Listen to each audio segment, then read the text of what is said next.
As empresas são compostas de diferentes variáveis, não é? Estrutura, valores, cultura e talentos. No Rumo Certo de hoje, vamos falar especificamente desta variável que tem tido cada vez mais importância no mercado e aí nas empresas.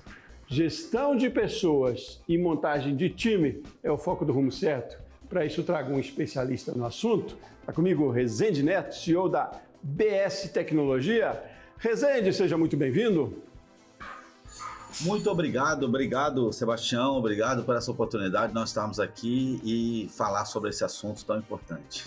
Importante e bom, né? É instigante esse assunto. Gosto muito de falar de pessoas também, porque as empresas são compostas de pessoas, são formadas por pessoas. Obrigado a você, Rezende, por disponibilizar o seu tempo aí e compartilhar com a gente do seu conhecimento.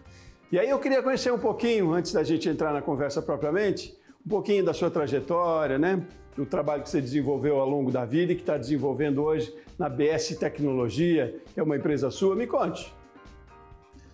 Com certeza, é um prazer, Sebastião. Então, vamos lá. A BS é uma empresa que tem 17 anos no mercado, é uma empresa de infra de TI. E eu, no começo, acreditava que por nós sermos uma empresa de TI, de infra de TI, uma empresa de tecnologia, a gente devia focar muito na questão de tecnologia. Isso me trouxe algumas dificuldades e alguns problemas. Foi quando eu percebi que o nosso resultado e a diferença que a gente podia fazer para os nossos clientes tinha muito a ver com pessoas, porque os nossos colaboradores são pessoas, nossos clientes são pessoas, nossos fornecedores são pessoas, e eu me dediquei a aprender a lidar com pessoas. Então, nós nos tornamos e fomos eleitos 4 vezes pelo GPTW, uma das melhores empresas para se trabalhar no Brasil de TI e Telecom, e isso transformou a nossa empresa, transformou. O nível de rotatividade foi lá embaixo, os nossos resultados melhoraram e tudo melhorou a partir daí quando nós descobrimos que a gente devia focar em pessoas. E quando a gente cuida dos nossos colaboradores, quando eles veem sentido no que faz, eles cuidam dos nossos clientes da melhor forma. Então essa foi uma chave que virou. Que coisa boa, muito interessante isso, né? Porque eu confesso que quando eu li lá sobre o Rezende, aí eu vi, ele é CEO da BS Tecnologia, Soluções Tecnológicas. E como é que eu vou trazer isso para falar de pessoas? Ele trabalha com a questão técnica, com informática, enfim. E aí tem tudo a ver em qualquer segmento, né, Rezende? Qual é a máxima quando a gente fala hoje de sucesso nos empreendimentos? É mesmo pessoas? É um ativo que ganhou uma relevância cada vez maior nos últimos anos? E por que, Rezende? Porque, na verdade, as pessoas, quando a gente tem uma cultura muito bem estabelecida, uma visão para onde a gente vai e a gente consegue trazer para o time pessoas que estão alinhadas com essa visão, ou seja, estão indo para o mesmo lugar, têm o mesmo propósito e os valores que nós temos, eles topam viver esse valor, a gente cria algo que não pode ser copiado. Porque existem algumas coisas muito importantes para o sucesso de uma empresa, além de pessoas, processos, por exemplo, o produto em si ou o serviço que se presta. Mas de tudo isso, que menos pode ser copiado e, portanto, tem a chance de fazer da empresa única, são as pessoas. Porque cada pessoa tem as suas competências e o conjunto dessas competências faz dessa empresa uma empresa única. Agora, como é que se dá isso na prática? A gente tem trazido bastante essa questão aqui de gestão de pessoas mesmo, cada especialista tem uma visão e muitas elas se parecem, né? É coesa essa visão de importância, valorização cada vez mais das pessoas.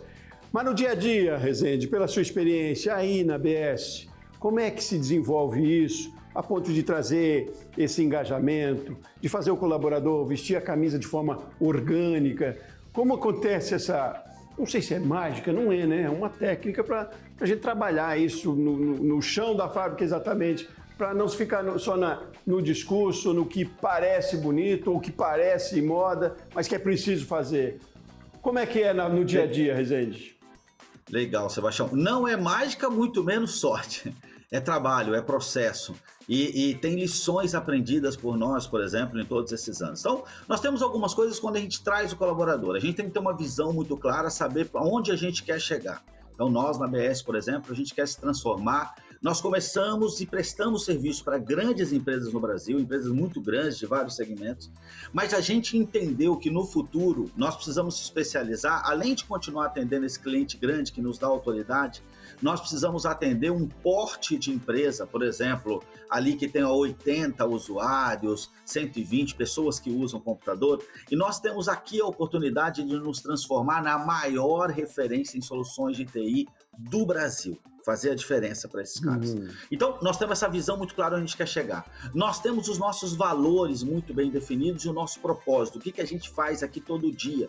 Então, o que a gente faz aqui? A gente cuida do TI dos nossos clientes para que os nossos clientes possam cuidar eles dos seus negócios, do seu propósito. Quando a gente está no processo de seleção, a gente encaixa isso tudo, além de ver o caráter da pessoa que veio trabalhar com a gente, que é o nosso nome que está em jogo, e eu não estou falando com perguntas, muitas vezes a gente vai fazendo testes no processo, o nosso processo seletivo ele é complexo, ele é uma coisa que a gente exige muito para conhecer das pessoas. Aí a gente encaixou, ou pelo menos, e aí a gente coloca aqui alguns testes, né? DISC, inteligências múltiplas, tipos psicológicos, teoria de valores, muita coisa para ver se essa pessoa encaixa na função dela. E depois, Sebastião, algo que nós temos, eu acho que é diferente de muitas empresas, todos os dias aqui na BS, a gente começa os nossos dias com uma reunião de meia hora, que vai de 8 a 8h30, onde a gente fala de cultura, a gente fala de valores, a gente fala onde nossos valores foram aplicados. Um problema que a gente tem ou outro, a gente traz o que faltou, olha, isso aqui a gente não viveu o que está combinado, por isso a gente teve esse problema. Os nossos novos clientes, quem são eles? Qual é o objetivo deles? Qual é a nossa melhor forma de ajudar? Quem são as pessoas que nós teremos contato nesse cliente? O que ela valoriza, o que ela não valoriza? Então, a gente alimenta isso, como eu te disse, de segunda a sexta-feira, todos os dias nós estamos em reunião, muito para falar sobre cultura. E isso acontece de forma orgânica, Rezende? Ou é um compromisso ali traçado em meta, que também é importante, né? Importante o pragmatismo, a disciplina. Mas como é que isso acontece de forma orgânica para que não seja um peso também para esse colaborador, para essa equipe? Bom, a gente, primeiro a gente combina isso antes do colaborador entrar, depois, dentro dessas reuniões, existem gamificações. Então, todo o conteúdo que a gente traz, a gente gamifica. Então, isso tira um pouco o peso da reunião. A gente pratica nessa reunião tudo que nós entendemos que é importante. Então, todas as câmeras estão abertas, todos com um padrão de fundo, porque a gente coloca a questão da beleza, da excelência, então a gente já pratica isso ali. Nessa gamificação, os colaboradores participam de prêmios. Então, assim, no final do ano, os colaboradores de destaque concorrem a prêmios. Prêmios como notebook, uma série de coisas. Um dos prêmios, por exemplo, é um cruzeiro, aonde o colaborador vai com a sua esposa. Então, é muito comum, Sebastião, que a gente tenha como aliada as famílias dos nossos colaboradores, né? A esposa coloca lá, ano que vem eu quero estar no cruzeiro de novo, ano que vem eu quero você, porque a gente traz para uma festa de final de ano, onde a gente dá troféu, a gente premia, só os destaques e seus familiares. Então, a gente tem uma questão de meritocracia que a gente trabalha e os nossos aliados são os próprios familiares dos nossos colaboradores. Legal isso, né? Essa aproximação da vida além da empresa, né? Isso tem sido importante também, porque até para se ter um conhecimento da saúde financeira do colaborador, né? Como ele administra. Outro dia discutimos isso aqui também, que é importante saber como é que é a vida lá fora, os desejos, as aspirações do colaborador, como ele vive também na sociedade, né? A gente está trabalhando com muito mais do que depois do ponto batido, né, Rezende?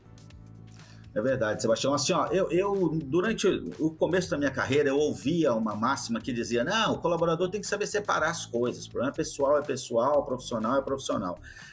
E eu fui um dos que repeti isso durante algum tempo, até ver que isso, na minha opinião, não é verdade. Uma pessoa é uma pessoa só, ela é íntegra, ela é inteira.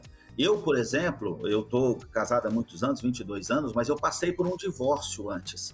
O ano da minha separação, com 2 filhas pequenas, foi um ano que profissionalmente minha performance foi lá embaixo.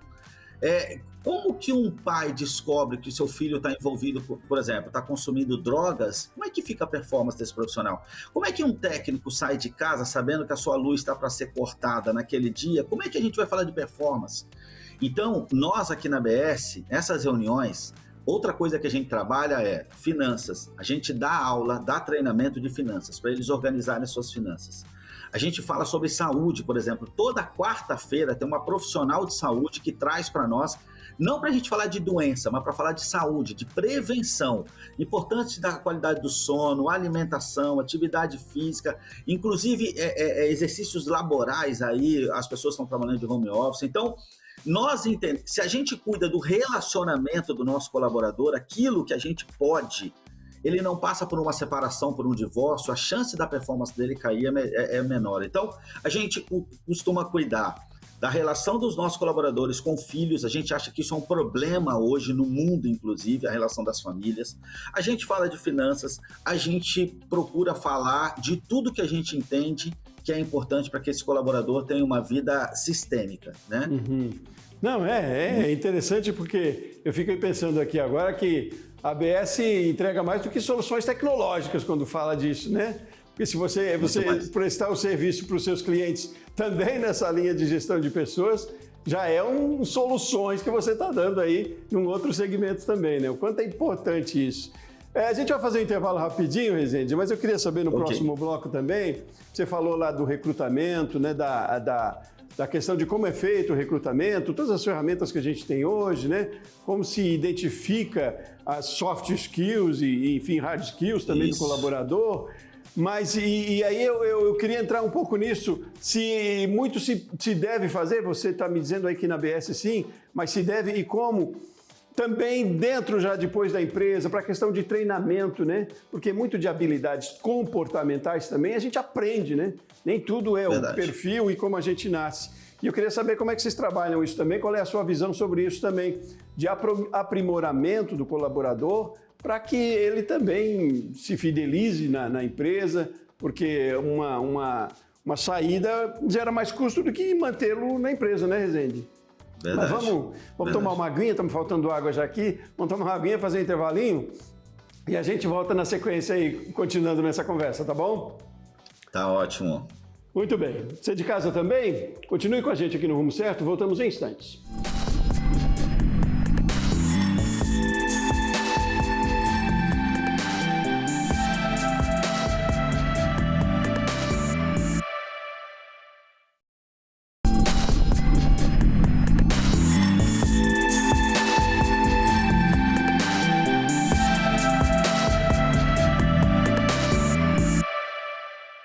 De volta com o Rumo Certo, hoje nós estamos falando sobre um ativo cada vez mais importante nas corporações, nas empresas, que são os seus talentos. Gestão de pessoas e montagem de time é o tema do Rumo Certo de hoje. É comigo um especialista no assunto, empolgado, instigante, Rezende Neto, falando com a gente lá de São Paulo, de Santos, né, Rezende? Você está hoje? Santos. Isso mesmo, aí. Santos, estou em Santos. Isso aí, tá friozinho em Santos, né? Para um carioca tá friozinho em qualquer outro lugar, né? Que não seja. O carioca, basta 20 graus já bota agasalha, né? Coisa boa, mas é isso. Mas tá bem, vamos continuar a nossa conversa. A gente fez uma provocação na virada de bloco aí, falando da importância de valorização de equipes, de talentos, de recrutamentos bastante voltados para as habilidades comportamentais, com equilíbrio, é claro, das habilidades técnicas também, né? As softs e hard skills. E eu perguntava para você se habilidades comportamentais são possíveis de serem treinadas também, a gente aprende a lidar de uma maneira em que as relações sejam melhores e aí o resultado no final seja mais produtivo também dentro das corporações, Rezende? Sem dúvida nenhuma, sem dúvida nenhuma. Eu até costumo dizer o seguinte, eu acho que o líder, o gestor em geral, o líder, ele precisa entender que ele é um treinador e ele precisa treinar pessoas. Só voltando um pouquinho antes, quando a gente fala ali em tipos, né? Eu me lembro de uma vez, eu estava numa locadora de automóveis, Sebastião, e tinha 6, 7 atendentes e uma fila muito grande, uma demanda muito grande, e as pessoas chegavam e eram atendidas de forma muito rápida. Um dos atendentes, ele era muito lento. muito lento no atendimento. E eu caí justamente com esse atendente. E eu estava com pressa, eu queria fechar meu hotel e eu fui lá devolver o carro, eu precisava resolver as coisas todas muito rápido. E eu me lembro que eu fui fazer uma pergunta para ele e ele não me respondia teclando. Ele parou e eu já estava atrasado. Aquilo foi desesperador. Quer dizer, para me ouvir, ele parou de teclar. Enquanto os outros não. E eu vi que o supervisor passava e dava bronca nele o tempo inteiro, porque os outros atendiam muito rápido e ele não. Isso é típico de um processo de seleção onde aparentemente não foi feita a pesquisa. Por quê? Aquele profissional, ele é um excelente profissional, muito provavelmente, para planejar. É um cara paciente, é um cara para planejar, mas não é um executor ágil. Então, naquela função, é como se você cobrar de um peixe que suba a árvore rápido. Isso não se faz, né? Então, nessa hora você precisa fazer isso. Feito isso e adequado ao melhor perfil, aí todo profissional precisa ser treinado. Eu costumo dizer o seguinte, se eu precisar de um executivo em finanças, ele entrar na minha empresa hoje, com MBA, pós-graduação, 20 anos de experiência, quando ele entrar na minha empresa, eu encaro ele como um bebê. Bebê como a gente trata, tem que dar uma mamadeira, tem que trocar fraldinha, porque na nossa cultura, no nosso jeito de trabalhar, com os nossos clientes, com as nossas pessoas, ele não sabe. Então no começo eu vou precisar explicar, ensinar, eu faço, ele vê, depois ele faz, né? E aí eu fico observando até que eu vou dando autonomia para ele, porque aí a prática e o conhecimento que ele tem, de fato, pode ser praticado. Um dos skills aí que a gente procura treinar, por exemplo, para um futuro líder, é a questão de iniciativa. E assim, eu não conheço um profissional que se destaque, que aproveita as melhores oportunidades, que não tenha iniciativa. Eu costumo dizer que tem 2 tipos de profissionais que não terão sucesso em empresa nenhuma. O que não sabe cumprir ordens, né? Então tem uma regra, tem uma ordem, precisa ser cumprida. Se ele não sabe cumprir, ele não vai ter sucesso. E o segundo é o que só sabe cumprir ordens. Então você fala pro cara, ó, você dá uma varridinha para mim aqui? Aí o cara varre. Aí você fala, irmão, mas e o lixo, você não catou? Não, tu falou para eu varrer. Cara, agora você... Então você cata? Cato. Cara, mas você não viu que o lixo tá transbordando? Não, mas tu falou para eu catar. Então hoje o profissional ele precisa ter iniciativa para fazer o que nós pedimos e entregar sempre um pouco mais. Não, é impressionante isso. A gente já viu várias historinhas assim, né? Tem uma historinha também de uma seleção, o líder mandou que o profissional fosse à feira, por exemplo, comprar um mamão, e aí ele foi à feira, comprou um mamão, um abacate, mais a banana e trouxe muito mais, né? Ele já mostrou iniciativa. Mas enfim, tem várias analogias que a gente pode fazer, mas fico muito feliz quando a gente começa a perceber isso, né? A valorização do talento, a identificação do talento, que todos temos para algumas coisas e de repente não desenvolvemos bem, né? Por sorte que o menino que era um pouco mais lento foi com você, né? Que já tinha esse conhecimento, eu imagino tinha toda essa tolerância também, porque é complicado para a gente entender isso quando está na pressa e no compromisso. Mas enfim, é preciso mesmo que o gestor entenda que talvez não seja eficiente aqui, mas seja muito mais lá, né? A identificação... Sebastião. Desculpa te interromper, mas só para eu acredito que esse profissional não tenha ficado naquela função há muito tempo. Porque houve um erro de contratação e aí ele não entregou o que se esperava e isso às vezes frustra o profissional e gera um custo desnecessário para a empresa, porque ela não soube fazer uma boa seleção no começo. Então, eu tive paciência, mas a própria empresa não tem. Quando ela pega no final do dia e fala, os demais atendentes atenderam 30, esse atendeu 5. E o problema às vezes não está na pessoa, está no processo e quem deu a função, né?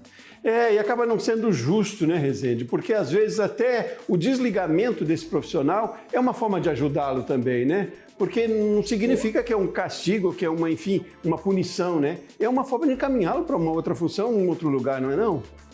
Verdade, onde ele pode ser feliz, pode se encontrar de fato. Porque eu acredito que se a pessoa tem boa vontade e aí ela vai encontrar o lugar dela. Se ela tem um coração ensinável, se ela está aberta para aprender, ela vai encontrar. Agora, talvez naquela função ele nunca tivesse sucesso. Então, o melhor a se fazer é ou encontra a melhor posição, se houver vaga, ou libera para ser feliz. Pois é, para ser feliz. E Rezende, nesse processo também, no dia a dia, o quanto é importante, além da reunião, como vocês fazem na BS, mas o quanto é importante de vez em quando dar um retorno daquele trabalho que está sendo feito, não necessariamente para criticar, mas para elogiar também, o quanto é importante sentar junto, olhar no olho e conversar também, mesmo se considerando trabalhos remotos que se faz hoje em dia, mas ainda assim, essa aproximação, essa humanização cada vez maior. Eu digo importante no sentido de produtividade, no final das contas. Não é porque é bonito, de novo volto a isso, mas como é que se trabalha isso no dia a dia? Como é que você imagina que deva se, orienta que deva se estabelecer esse tipo de relacionamento? Da seguinte forma, Sebastião, quando um colaborador entra na empresa, nós precisamos ter com ele o que a gente chama aqui na empresa de contrato de expectativa. Então, nós dizemos para ele o que nós esperamos. Seja em resultados que ele entregue, como comportamentos. Olha, eu espero que você participe da reunião, eu espero que você seja pontual, e pontualidade para nós da BS é 5 minutos antes, não é chegar na hora, é uma questão cultural. Então a gente traça as expectativas, poucas, não são milhares, tá certo? Então tem lá, ó, você precisa entregar isso, você precisa fazer isso, e eu espero que você se comporte, se vista dessa forma, sabe? Tudo muito claro. Quando o profissional acabou de entrar, esse feedback ele tem que ser muito rápido. Então, por exemplo, na primeira é de semana em semana no primeiro mês. No segundo mês de trabalho, quinzenal. A partir do terceiro mês, a gente coloca pelo menos mensal. E para o feedback fazer sentido, ele tem que ser tanto positivo quanto negativo. Eu costumo dizer que em todas as nossas relações elas são como uma conta corrente. Quando eu dou um feedback positivo, eu faço um depósito. Quando eu dou um feedback negativo, eu faço um saque. Para eu ter crédito de dar feedback negativo, eu preciso dar o feedback positivo. Muitas pessoas falam, não, mas eu dou o feedback e não dá resultado. É porque você só dá feedback negativo. Será que essa pessoa nunca acerta para você também dizer, olha, isso ficou muito bom, isso... E aí, quando você dá um feedback negativo, ok. Quantas pessoas, ou não sei, talvez nós, eu já passei por isso, de ter um líder e dizer assim, não adianta, nada que eu faço para esse cara tá bom. E por que eu pensava isso? Porque ele só me dava feedback negativo, ele nunca me dava um positivo. Então eu tinha a nítida impressão que eu só errava. Rezende, e como é que deve ser a linguagem desse feedback também, né? Porque tem muito de a gente sentar junto com a chefia e colocar, mesmo que seja positivo ou negativo, enfim, as duas tem que ter esse equilíbrio, mas ainda assim tem uma linguagem, outro dia eu lia sobre isso, de ouvir muito também, né, do colaborador, né? Mas o feedback não é só daqui para lá ou de lá para cá, enfim, precisa ter esse equilíbrio também, né? É uma troca o feedback, né, Rezende? Eu costumo fazer da seguinte forma, eu começo perguntando para o colaborador o seguinte, como nós estamos, como você está? Como você tem visto? Como você tem lidado com os desafios que tem te colocado? Como é que está a condição de trabalho que nós temos te dado? Como é que está o relacionamento entre as áreas? Eu primeiro ouço. Muitas vezes, Sebastião, o colaborador diz, não, tá tudo ótimo, mas tudo, condição de trabalho, tá tudo bem, e o relacionamento com o seu líder tá bem. Ok, então deixa eu te falar. Eu esperava que você tivesse me entregue isso, eu esperava que você estivesse sendo pontual aqui, porque ele já me deu o feedback, tá tudo bem. Às vezes, se ele me der um feedback, olha, o computador que me deram é ruim, e eu já reclamei e ninguém trocou. Bom, se eu tinha uma observação para fazer, que pode ser que o computador ruim dele esteja gerando, eu já faço de uma outra forma, né? Pois é, ouvir, né? Você deu a oportunidade de que se fale, de que fale, e aí você se prepara para ouvir, né? A gente está indo para o finalzinho, tem duas questõezinhas que eu quero com você ainda. Mas a primeira aqui, para a gente finalizar essa conversa, é quase que sintetizar toda essa nossa conversa. A gente falou que se propôs em falar de gestão de pessoas e montagem de time. O que você sintetiza como mais importante nisso? O que é mais importante quando se fala de montagem do time ou como ela acontece de forma mais eficiente? A montagem de time, para mim, tem a ver. Tem uma questão de caráter. Não adianta a gente querer tampar o sol com a peneira. Existem pessoas que mentem. E isso, na minha empresa, me cria um problema. Então, eu preciso avaliar a questão de caráter, honestidade, integridade. Isso, para mim, não tem... Eu preciso avaliar isso para trazer uma pessoa para o time. É importante, se não for um profissional de primeiro emprego, ter referências, isso é muito importante. E aí eu avalio toda essa característica, o que esse profissional tem que ter de soft skill, de hard skill, para poder participar da empresa. Ele precisa estar alinhado com a visão. Eu costumo dizer que a visão é como se fosse assim, eu estou indo para Madrid. Não entra no meu avião quem não está indo para Madrid, ou seja, nós queremos nos tornar a maior referência em soluções de infra de TI para empresas de médio porte. Não, eu quero outra coisa, então não é para cá que você vai. Outra coisa, nós temos um propósito. Todos os dias aqui, a gente tem que dar paz para o nosso colaborador. Paz de espírito. Então, assim, querido, não se preocupa com TI, não se preocupa com quebra, não se preocupa com manutenção, não se preocupa com a sua internet. A gente se preocupa com isso. Mas não adianta eu dizer para ele tem que sentir isso, falar, cara, com isso eu não me preocupo. O meu colaborador precisa entender isso. E os nossos valores. Por exemplo, nós temos um valor aqui que é fé. Fé, para nós, é a questão de acreditar que dá. Então, quando a gente leva um desafio, o colaborador, não, isso não dá, isso eu não sei se dá, meu irmão, a gente parte do princípio que dá. Agora nós vamos como, entendeu? Então é uma pessoa que precisa estar vivendo os nossos valores, precisa estar alinhado com tudo isso. Né? Fico feliz demais com isso. Gosto muito dessas analogias também. A do avião aí, fantástica também. Muitíssimo obrigado pela sua participação no Rumo Certo de hoje aqui. Foi um prazer conversar com você. Ótimos negócios aí para você sempre.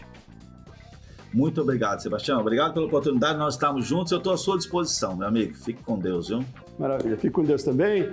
Para você de casa também, muito obrigado por ter participado do Rumo Certo com a gente hoje aqui. Obrigado pela sua audiência. Eu volto no próximo programa. Forte abraço e até mais.